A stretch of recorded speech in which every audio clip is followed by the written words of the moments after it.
What is up, everybody, and welcome to FLW Videos. In today's episode, we will be extending the series known as the Deep Dive, where we take a look at a Pokemon that is highlighted in Pokemon Go and talk about it from a raid perspective, a PvP perspective, should you power it up, and then finally, should you unlock a secondary charge move. The goal of this video is to provide you as much information as possible so that you can invest your resources wisely. But with all that being said, if this video is helpful to you, make sure to hit that like button and subscribe. But without further ado, let's go ahead and get into the video.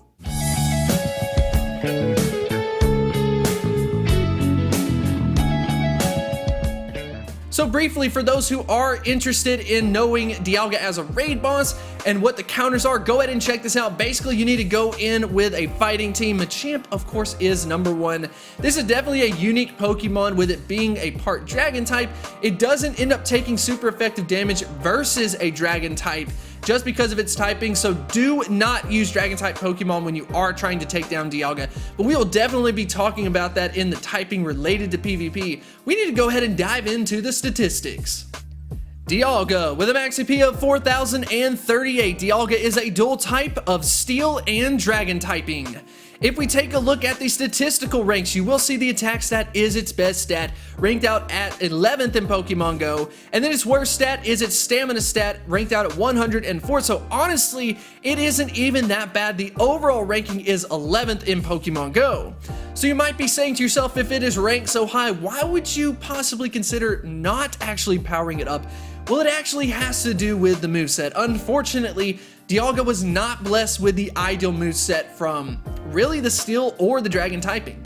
But in relation to the moveset, we've got Dragon Breath, Metal Claw, Draco Meteor, Iron Head, and Thunder. So unfortunately, Draco Meteor gets outclassed by Outrage, Iron Head gets outclassed by Meteor Mash. So Pokemon with even stats that are technically subpar to Dialga can technically outperform it just because of how bad the moveset is that Dialga has. But who knows, in the future, it could get a new moveset, especially like on some type of day for a legendary Pokemon. That's definitely viable. But let's go ahead and take a look at where Dialga currently performs versus other raid bosses, and we will be taking a look from the Dragon typing as well as from the Steel typing, because I don't know if that many people are going to actually cover it.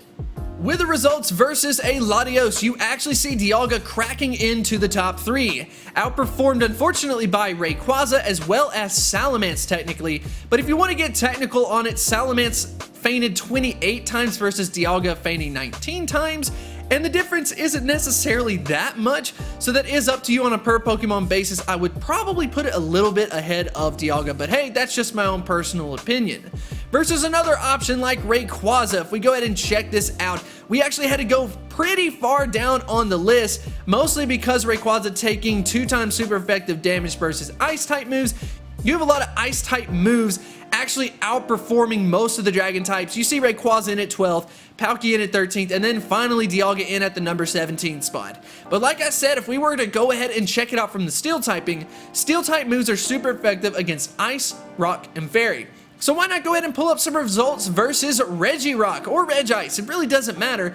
If we pull up Regirock, you will see that there's quite a bit of competition in this case, but Dialga finds its way in at the number 5 spot, which is absolutely incredible. But like I said, Metagross taking on that number 1 spot simply because of the moveset Meteor Mash. So we have talked about Dialga from a rating perspective. It didn't end up being that bad. It is outperformed by a couple of Pokemon, but the fact that it's pretty much in the top 5, I would definitely consider adding it to your team. But in regards to PvP, this Pokemon is a completely different monster. And the reason being has to do mostly with its typing. If you go ahead and check this out, you will see just an insane amount of resistances for Dialga. And then if you go ahead and check out the weaknesses, only 2 of them coming from fighting as well as the ground type.